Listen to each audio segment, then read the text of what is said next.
everybody. I mean, you don't know what big of a pleasure it is for me to be here, because they said it in repetitive occasions, you should come to Kenya, and then you know what, depending where you live in the world, it's very far away. No? So now that I'm living in New York, it sort of has become far away even, so I'm extremely, extremely happy to be here these days.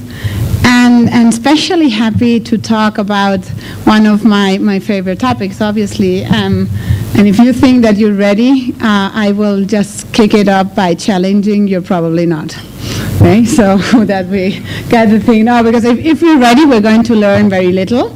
If we think we're probably not ready, then we can learn a lot, right? So we should better think we're not ready, and then we can learn more, which I think is something that will bring us here. And I'll tell you why I think that in general we're not ready. I mean, we all know, and you're aware of that, and I think it's a global phenomenon that doesn't have to do with the country you're living in, that we see more news on digital and technology today than 10 years ago, right? So you look at almost any type of news, and how many of you talk about the next phone you're going to buy? Right? I mean, you probably do these things. I mean, Linus and I, we were comparing our phones now just during the breakfast, right? This is not something that we were used to do 10 years ago. We weren't talking about our phones. We were just getting our phones from the corporation we're working for. But we weren't just talking about, oh, this should be the next phone, and I like actually this phone because it's a Nokia. No, he was telling me, and I was like, no, I like this phone because it's an iPhone. No, so these type of conversations we weren't having before. No, even worse, right? You look into which are the most popular news, and very, very often the most popular news that we see actually have to do with technology. And if you look at what happened in CNN after Obama's first election, after his first term report card, you see here, the piece of news down here is a discussion of the Kindle. Right? So we tie technology news into general news, no? And then if we get local here, now what we can see is also, look at where the technology section is, right? Normally when we do website analysis, that's a pretty good place to be, right? Because it's right where people look at. So we would also see things happen. So we have to go back and ask ourselves, why is this happening? No? And if we, let me just take this. And if we go back into the year 2000, I need to move a little bit. If we go back into the year 2000, no, and think about leading technology companies, which are like typical companies, tech leaders, that come to your mind as leading companies in the year 2000? IBM? Who else we have? Intel is there? Oh, thank you. Normally Intel is just inside, so they don't think about them. So that's good. Which others? Microsoft? Yeah. Huh? Somebody else missing? Sony probably there, no? I mean, HP, no, very important. Also, when we look at them, Oracle, no, as one of the biggest providers over here, Microsoft, no, Intel here. I had George for you to be happy now. And now let's move on to 2010. And which are the companies that we see in 2010? Apple is there. Samsung is there. Well, Samsung here in Kenya is everywhere, I've discovered. It's like impossible not to see. Love the Koreans. Yeah, we love the Koreans. Now, well, I would like to ask you if Samsung was already here in 2010, or if it's more 2011, 2012, 2013 thing, huh? Because things change very, very fast. But we have Apple, we have Samsung. Who's missing? The one that you're using every day? Twitter, Nokia still, Google, Facebook, and probably less here, but very much in the Western countries, Amazon, right? So what we see is that people actually talk about these companies much more than the other companies. So in just 10 years, what we have seen is a brutal swap from the old ones, the HPs, the Oracles, Microsofts, Intels of the world, to a completely different set of companies in which here in Africa we still have Nokia, and in the rest of the world everybody sees Nokia as the absolute that company. So, and this is something that we'll have to have a look at. So what has happened so that in just 10 years in a tech industry we have a complete swap of companies? And if you're interested in this, I mean, I'm an academic, I have to give you some readings, so read this, right? So this was a special report of The Economist, came out in December last year, on how actually the big four now are competing and how they're actually friends at some points and becoming enemies at other points and friends again, because that's also something that comes very much from the technology industry. And now let's have a look at what is different. So we look into Google. Silly question probably, but I still do it. Who uses Google here out in the room? Just raise your hand. It's in the morning, we do some sports. So, okay, good.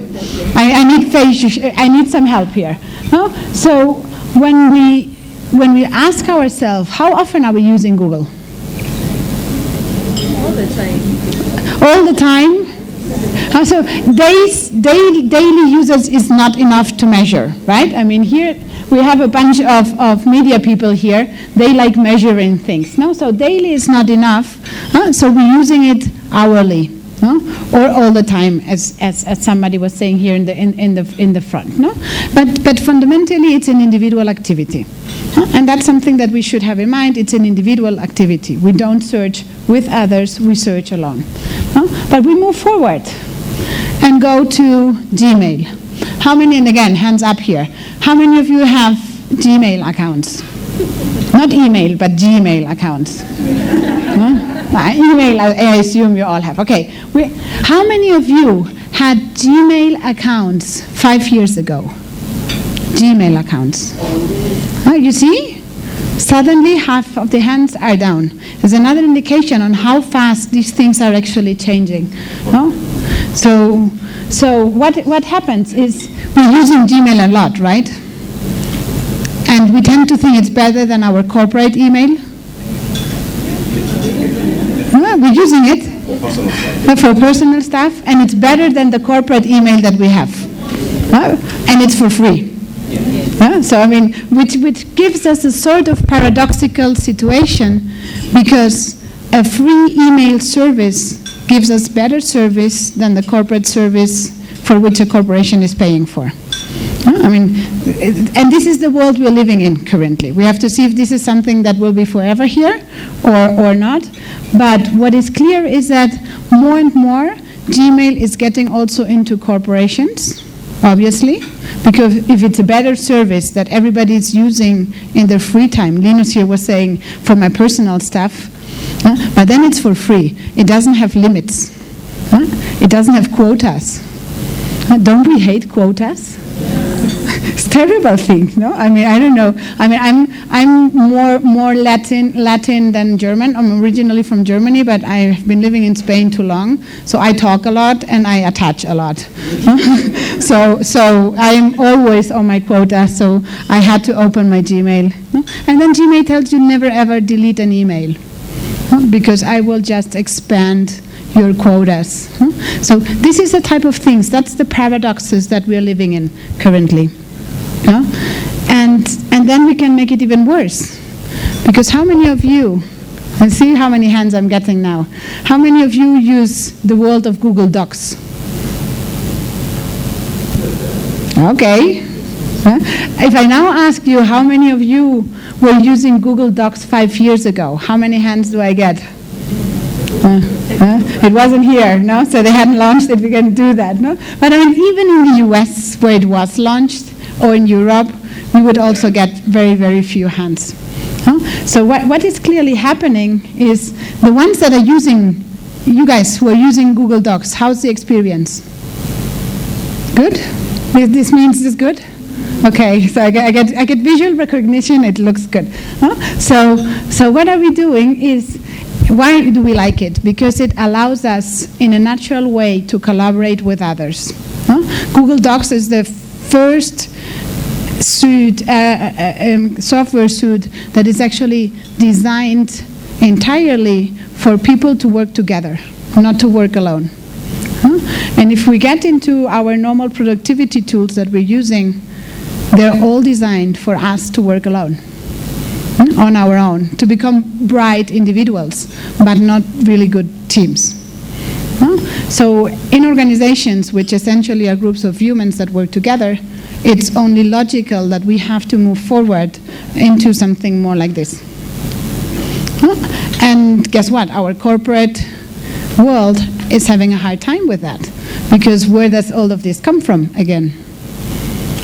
Personal uses. It's still not there to get us ready into the corporation. And then let's go and so what are we seeing now? First companies are starting to use it. So you look at innovative companies like Virgin. Virgin is using it, and we're seeing this slow dripping of also collaborative stuff getting more into organizations, and the biggest bank that so far has adopted the Google Apps suite is BBVA, a global bank based in Spain, but they're also using it only for the non-core applications, right? So they're not using it for core applications, which shouldn't surprise us. And then now let's move forward. Facebook. And I get a feeling again, how many of you are here on Facebook? Many already, yeah? It's like, I've been reading the last 3 weeks that Facebook in Africa is growing extremely fast, so you're just giving me here some visual touch. Huh? Great tool or not great tool? Great. It's okay. Yeah, well, we'll see, no? But so why are we having it? We're having it essentially for individuals to connect. Can we agree on that? So it's to connect and to communicate, and then guess what? Those cultures that are more talkative use Facebook more than those that are not. Yeah? So you can see, I mean, do I talk with my German friends on Facebook? No. With my Spanish ones? Yes. With the African ones? All the time. No? So that is how it essentially goes. No? Because we have to understand the culture very much. No? I mean, these are tools that go with cultures. I mean, adoption goes with what is natural to a society, not with what is natural to the tool. No? And what's interested is then to see, no? And this will be one of my questions at the end to you, is if people go on Facebook and spend time, and spend a lot of time, and I was looking into the numbers of time spent that we see here and of the active African population, you're spending around 23 minutes of time on Facebook per average day. That's a lot of time. And then we'll have to ask ourselves what will happen to where does his time come from, right? Because if it comes out of not reading his stuff, right, nation media groups sort of outlets, then that's a bad news. If that time comes from other free times that we can have waiting for something, then it's actually good news. Because then it means that we have another outlet that is suddenly connected and that we could use also to make them read other stuff. Especially if it's on mobile. But this is what we're seeing now, and then here we go. So what is happening is a very, very concrete thing. How many of you own a mobile?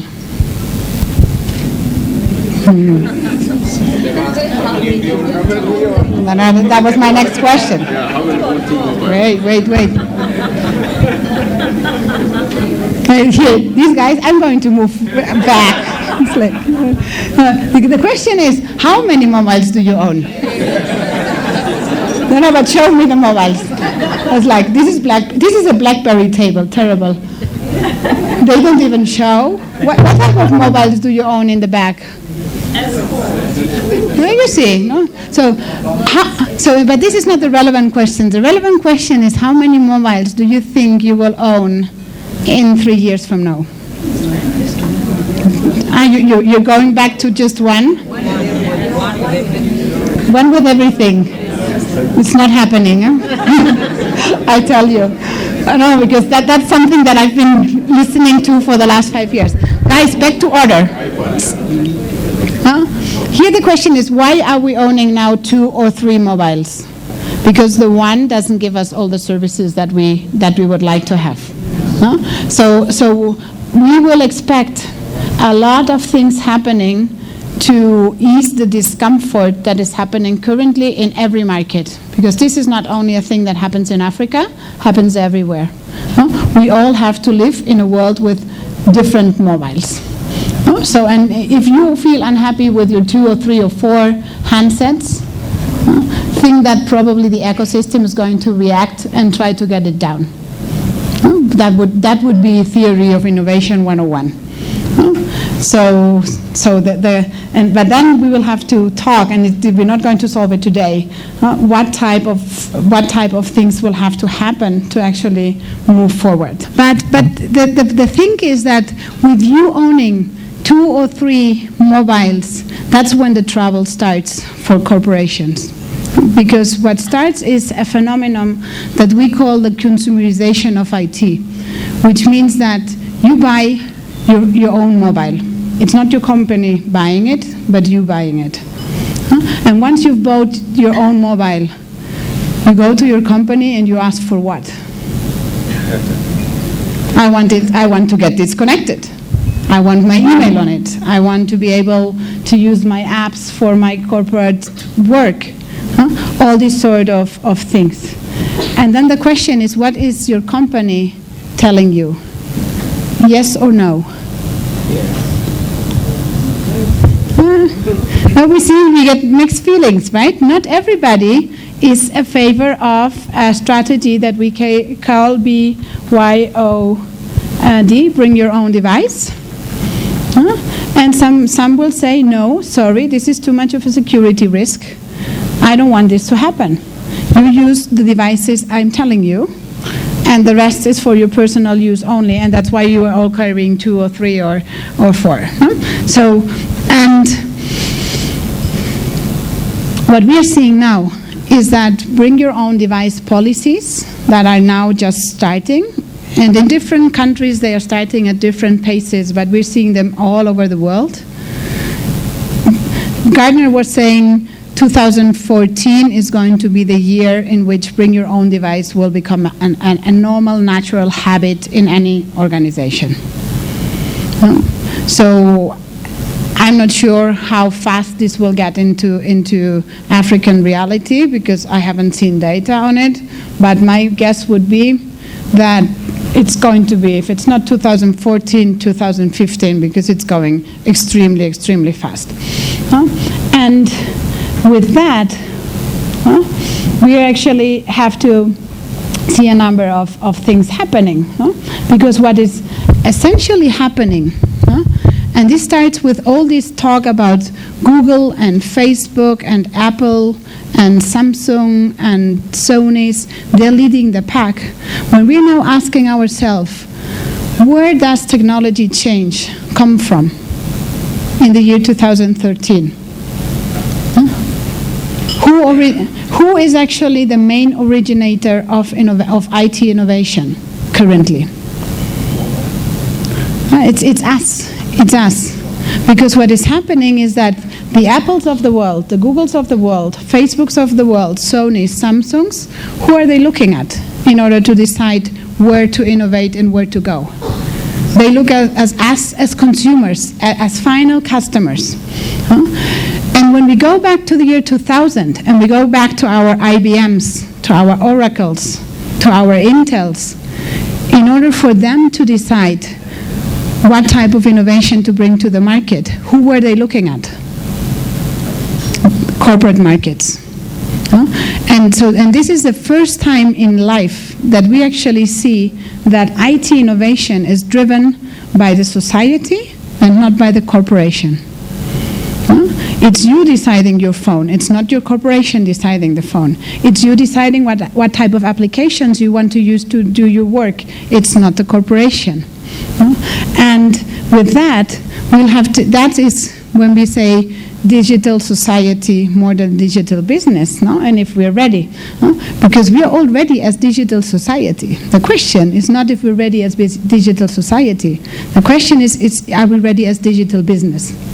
Because if the technology change is originated by us, because we're already latently asking for it, for us, the logical thing is it creates a social change. And you're seeing this. You're seeing your mobile usage and your mobile behavior. You're seeing your social Facebook behavior, and especially that of children. And then the question is, what will happen to the enterprise? How fast will this actually get into the enterprise? And are enterprises reacting fast enough? Bring your own device is just the first dilemma that they're having. There's going to be many more to come. And changes are significant, right? Because who do you think you are? More these guys or more this guy? Where do you put yourself? Do you put yourself up there saying, no, I feel way more comfortable in the non-digital world, in the world in which I can read a book and I don't have to read online? Or do you feel more comfortable in this other world? As you and as a society. I personally think that this is one of the great opportunities for Africa, because you have such a young population that you will do the switch down to here way faster than good old Europe. I mean, they call them good old Europe, and it's really because they're old. It's like, I mean, look at the population. In Europe, you cannot win an election without looking at the gray Panthers, no? The ones that are older than 60. Here, you cannot win an election without looking at the one that are 20. It's like when you start preparing to understand where's the changes between one and the other, this was one of the numbers that really, really made me struggle. It's like, what happens in digital when you know that your society is so super young? This is a huge opportunity. Because you will have more people here than the rest of the world, which by definition have many people here that will have to do the switch down to the technology. And they have been using internet more than you and all of that, blah, blah, blah. But you have the youngsters, the ones that are early adopters and that adopt them easily. Because, I mean, look at these guys. Right? How many of you have somebody like this at home? It's like, I have 3. And it's like, it's disruptive. Isn't it terrible for you to interact with this type of persons? At early ages, they literally go, take the iPad, and what do they find out? Games. Yeah, everything, the games, the thing, the blah, blah. My little daughter, at the age of 2, she couldn't talk, but she could go with the iPad to me and say, Mama, game missing. And I had accidentally deleted the game, yes. But it was in a folder, I mean, hidden in a folder, and she knew it. No? So that's what these guys do. But then we have to ask ourselves, and that's the question, is do we really think that these guys are more tech savvy than us here in the room? You're convinced of that? I challenge it.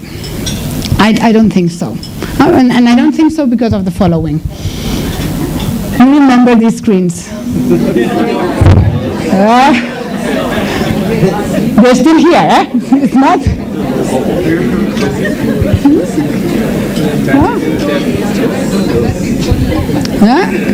How many? Aren't we happy looking at them? Those good old times. So, but here comes my question. Some of you are looking definitely not happy. It's like this I didn't like and I'm never going to like. No, it's like, so what happens is, how old does one have to be able to do something meaningful with a screen like this?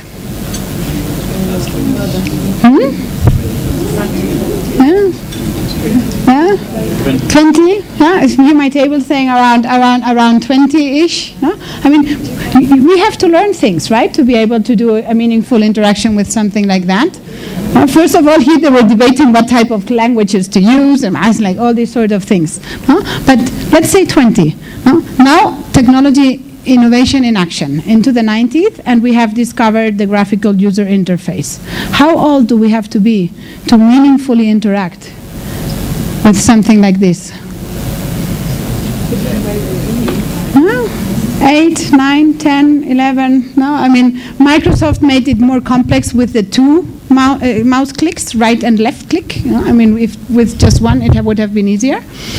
But we have, what have we done to the age of interaction? Gone down. We have divided it by 2 at least. And now let's move forward. How easy is it to interact with an interface like this? What have we done to the age of interaction? Divided it times 4. And then see what is coming on. How many of you play games with Kinect? Have you ever tried Kinect? What's the only skill that you need to have to be able to play with Kinect? You have to have a body that moves, right? So I was like, it's not that difficult. And make it even worse. Because what happens with sound? Have you tried with sound recognition? How is it going? Not well. It doesn't get that. Yes. Okay. Okay. Here we're getting some. Olga is here saying that it has a problem with accents, right? No, but I mean, will it improve on the accents? It will improve. I mean, Olga, I have the same problem you have. It doesn't recognize my accent either. So, but how fast? Here's the question again: is how fast will this improve? By when do you think these voice recognition tools, the one that Apple is developing, Google is developing, I mean, there's so many different companies. By when do you think they will be able to even recognize your accent? And put it here. 2 years from now, 3 years from now? Less than? Even Swahili, here we were saying, no? So if it's fast enough, then we'll have to take it for granted that these technologies will become part of our day-to-day in that time frame. So, which opens a number of things, because do you really think you will continue writing email? No, I mean, isn't it obvious that we will stop writing email? Because writing email is a pain. So if we can talk the emails rather than write them, we will talk the emails. So this thing just has to become good enough. And that's why I was saying, remember that I started it off asking you, do you think that we are less tech savvy than the youngsters? And the answer is probably, it's not that we are less tech savvy than the youngsters. Is that we had less easiness in the user interface than they have. They have no clue about technology, as we don't have, and as probably nobody should have. What we should be able is to use the technology, and they're using it more because they have easier user interfaces. And the moment this becomes voice, and it becomes movement, and it becomes touch, the barriers of interaction are just going down and down. And then we'll have to go back again and say, if you look at here now that I see a number of iPads, who do you think is the age bracket of population that has been the fastest adopter of iPads? Just the babies? The young ones that we have seen? Huh? Who loves the iPad? The older generations. The older generations. Huh? So when you look at here, we just call them matures, not to get too offensive, right? So yeah, well, it's like, so it's actually when you ask them, what do you prefer, a laptop over an iPad? The matures are the ones that say, we're all going for an iPad. Huh? And I don't know how many of you have had that experience. I just had it with my mom. But it's true or not? No? It's like here that they debate, they're having a separate debate at my back. So what happened? My mom, she's been never a technology user, despite me being a technology professor, but that's okay. So I gave her, but I never stopped trying, so I gave her an iPad this Christmas.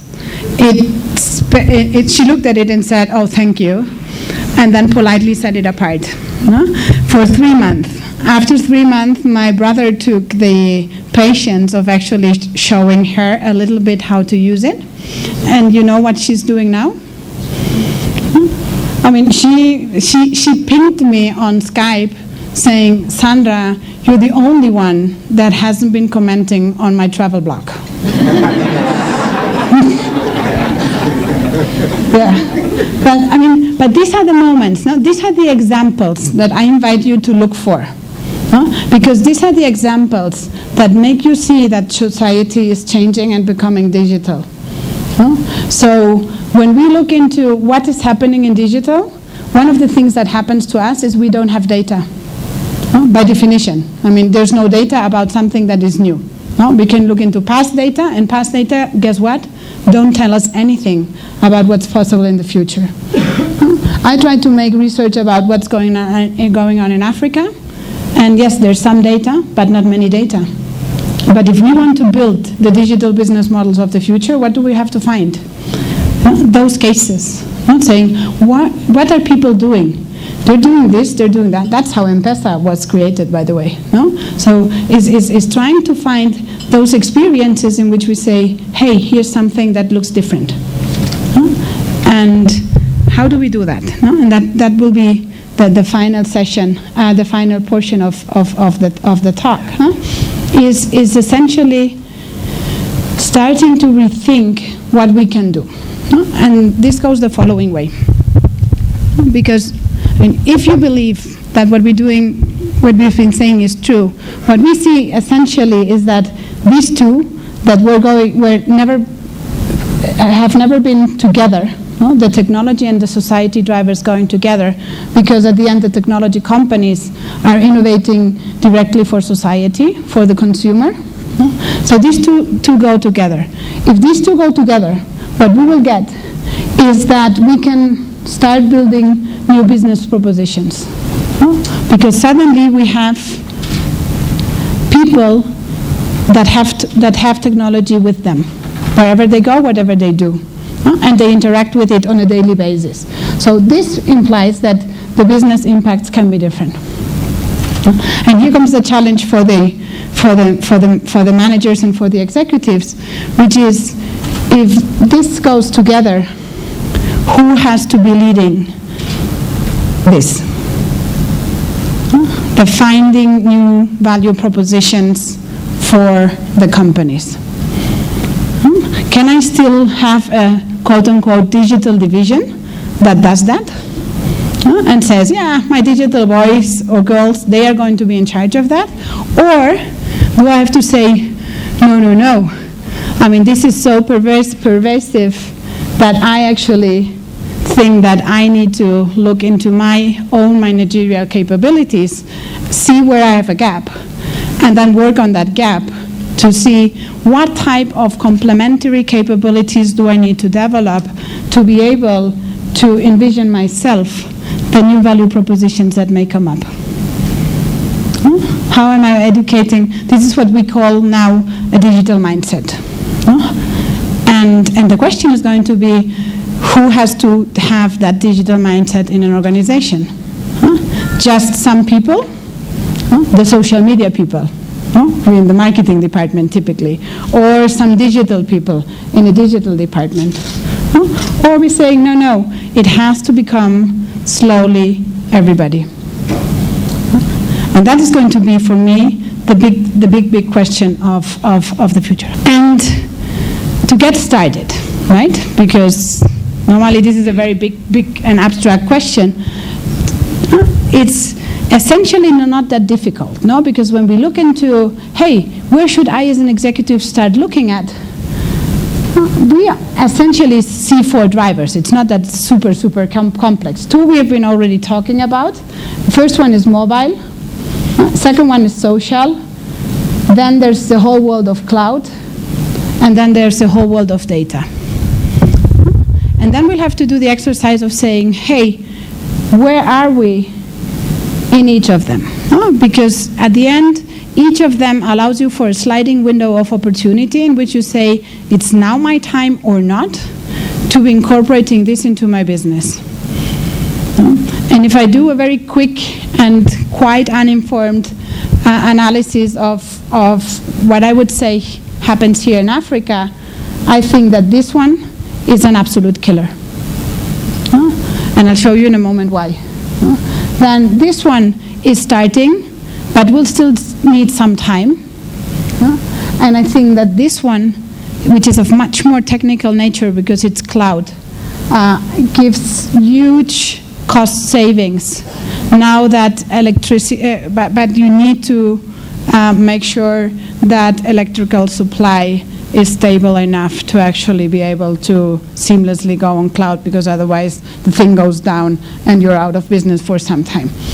And then there's the world of data, which is, I think, for everybody in the world, still the next to go, but also the one to follow. So I think it's essentially about a combination of these 4. And we're not going to cover them all because it's impossible in a short time, but essentially what we can see when we go into mobile, this is what happened to the world, not to Africa, right? But to the world early in the early 2000s. That was the global internet traffic growth that we were seeing. And in the late 2000s, this was the global mobile traffic growth that we were seeing. So essentially what we've been seeing for the world is that there was the creation of a second internet going on. Has been going on in the last 5 years or so. And this has created all of that, and is now creating what we call the post-PC era, in which we're going to have, well, hold it, sorry, I was too fast now. Let me go back. So when we look into the post-PC era, what we're seeing is that in the year 2015-16, we will have more than 10 billion devices connected to the internet. You can do the math, right? Means 2 per person, and then you can say, Sandra, there's nothing new here. We already have 2 per person. But if we think that the smartphones can consolidate into just 1, then we'll have to connect a number of other things. And it's not only computers. It's going to be our cars. It's going to be our fridges. It's going to be, we can start thinking of the Internet of Things and do all sort of fancy stuff here. The interesting thing is, when people say that the revolution has started, they normally say this because this is how it looks, again, for the world. Okay, we'll get into Africa in a moment. This is 2011. Look at how the thing was skyrocketing already. Do you think this will continue for quite some time? Actually, you know what? This is where we are. And this is the projection. A lot of this projection actually comes because of Asia and Africa. But these projections are the ones that create the society to change.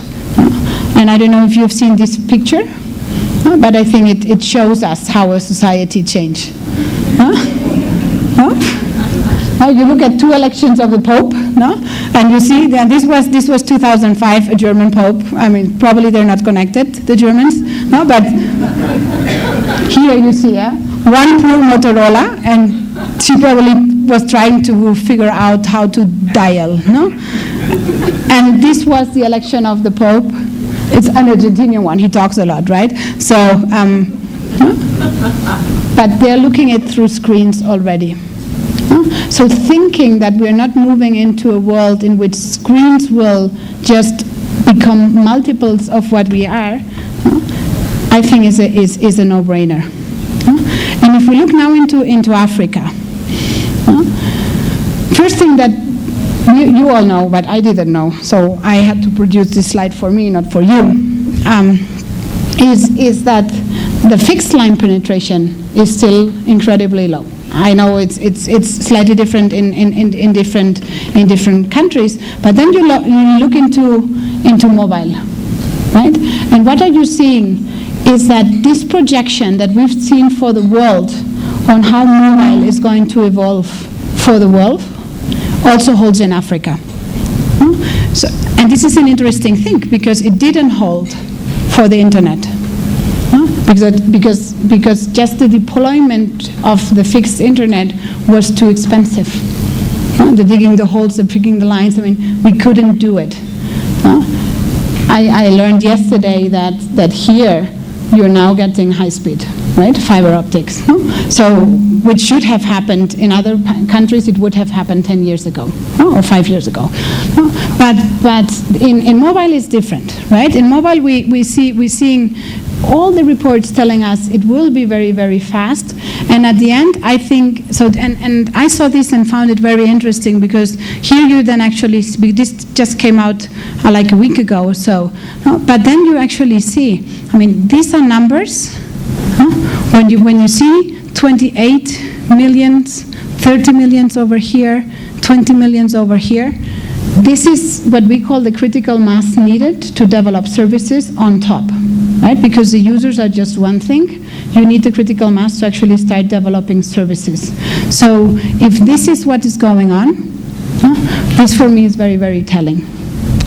And the other thing that is also very telling is that you look at how costly it is to actually deploy mobile in Africa, and you actually see that it's still expensive. Way more expensive, by the way, than in developed world. But compared to the fixed internet, it's way cheaper. So it's pretty evident that anything that we will see in Africa will go through mobile, because all the different and it suits the society, because you're also a talkative society. Would you leave your home without your phone? Without the keys, yes. Without the phone, no. So it's like, so, but I mean, that is us, no? But then we have to go back and have a look at the numbers, no? And when we look at the numbers, the cost advantage is also there, no? So I think that these projections that we're seeing, that Africa, we're going to see a very, very fast mobile deployment, we can be still very wrong on how fast it's going to go, because at the end we're doing projections out of nothing, but the indication that it's growing and growing fast, I think, is here to stay.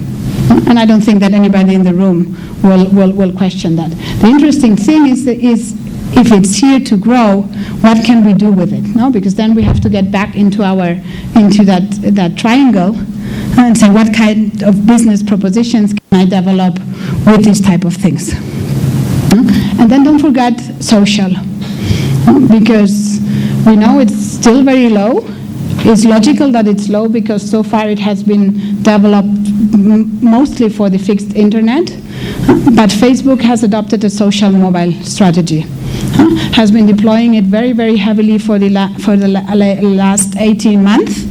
And when we look at what happens in social media in Africa, look at the numbers. Where do I have you? These growth rates are not as strong as in Asia Pacific still, but if you compare them to Western Europe or to North America, the growth of the social networks is now here, between Asia and here, actually. And obviously, everybody is aware of that.